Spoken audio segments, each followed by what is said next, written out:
आदमी ज्ञान में या भक्ति में वो जाता है। पहले कहते मेरे पास टाइम नहीं है, अपने काम धंधा करना है, बच्चों का पालन पोषण करना है। लेकिन शायद ये चीज़, ये धारणा गलत है। जितनी जल्दी आदमी ज्ञान के अंदर आ जाए उतने उसको बेनिफिट होता है। मैं भी जब सर्विस में था, 2011 के बाद है मेरे ख्याल से, उस टाइम पे मैं ज्ञान में आया था। मैं कुछ ज़्यादा धर्म वरम के चक्कर में नहीं पड़ता था, न कहीं मंदिर वंदिर जाने का कोई शौक़ था मेरे को, कभी नहीं जाता था। लेकिन फ़ौज में रहने के नाते जिस जगह भी पोस्टेड होते थे, वो चाहे मंदिर हो, मस्जिद हो, गुरुद्वारा हो, चाहे चर्च हो, सब जगह जाना पड़ता था और जाते थे, कोई झिझक नहीं होती थी। लेकिन मुझे वो सबसे बड़ी झिझक ये थी कि कोई भी जो भगवान कहते, चाहे विष्णु को, शंकर को, जो भी कहो, मेरा ये मानना था कि इंसान के रूप में भगवान नहीं हो सकता है। कि अगर इंसान के रूप में होगा तो पैदा भी होगा, और पैदा होगा तो मरेगा भी, और भगवान फिर क्या हुआ जो मर गया।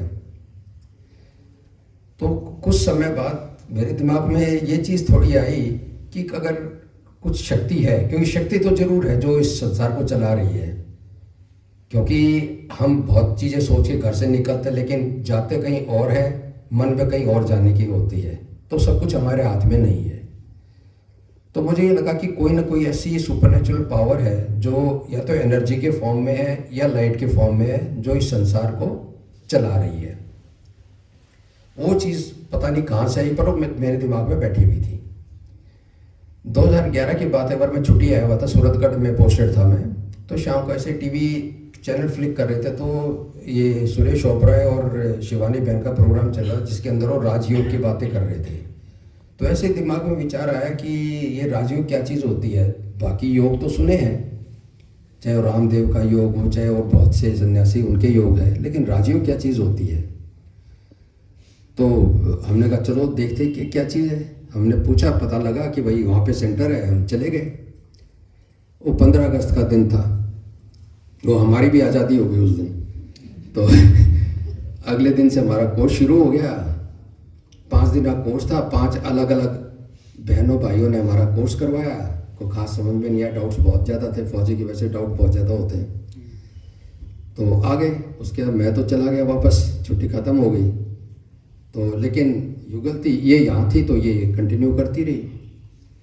बट धीरे धीरे चीज़ें थोड़ी थोड़ी समझ में आने लगी। फिर जब मैं छुट्टी आता था तो इसके साथ बहसबाजी होती थी, इससे कुछ पता लगा। फिर मुरलियाँ इसने मुझे कुछ दी, तो कुछ मुरलियाँ मैं अपने साथ लेके मुरलियाँ पढ़ने लगा। लकीली 1-1.5 साल के बाद मेरा रिटायरमेंट हो गया। उसके बाद आके मैं किसी कंपनी में जनरल मैनेजर के किया 4 महीने काम। फिर वो मेरे को पसंद नहीं आया, छोड़ दिया मैंने। उसके बाद फिर रेगुलर जब क्लासेस अटेंड होने लगी, तब चीज़ें समझ में आने लगी कि एक्चुअल में ज्ञान क्या चीज़ होती है। और ख़ासकर ब्रह्मा कुमारी एक ऐसी चीज़, संस्था है जो बाहर से कुछ और देखती है और अंदर से कुछ और है। और आदमी वो अंदर घुसना ही नहीं चाहता है, लेकिन जो एक बार घुस जाता है फिर बाहर निकलना नहीं चाहता है। तो जब रेगुलर होने लगा, तो पहली बार मुझे जब मौका मिला माउंट आबू जाने का, तो वहाँ पे जब मैंने जाके देखा, मैं जिस दिन बाबा मिलन था उसी दिन पहुँचा था। मेरे साथ उस दिन अन्ना हजारे जी भी गए थे बाबा मिलन के लिए, मेरे साथ मेरी बोगी के अंदर थे। एक ही दिन के लिए गया था मैं।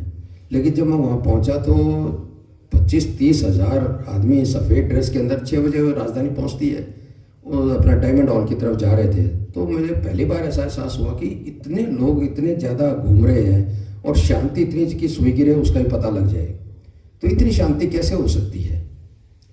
हालांकि आर्मी में रह के शांति तो बहुत अनुभव की है, खासकर जो फॉरवर्ड एरियाज़ हैं जहाँ पत्ता भी हिलता था तो उसकी आवाज़ आती थी, लेकिन उस शांति के अंदर डर होता था, भय होता था, एक कहाँ से गोली आएगी, किसकी मौत हो सकती है।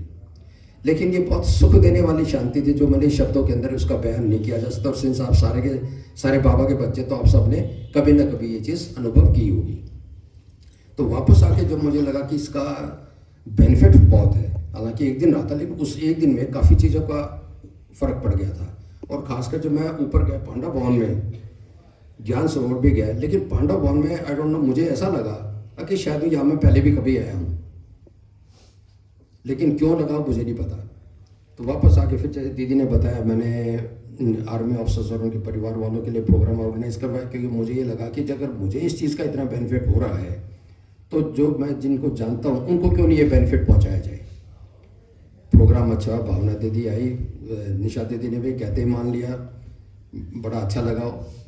उसके बाद फिर एक पट्टी हुई थी पांडा भवन के अंदर, तो मेरे से बैठा नहीं जाता, मेरे वहाँ पे तंगधार में एक चोट वगैरह लगने के कारण बैक के अंदर सीवियर प्रॉब्लम्स थी।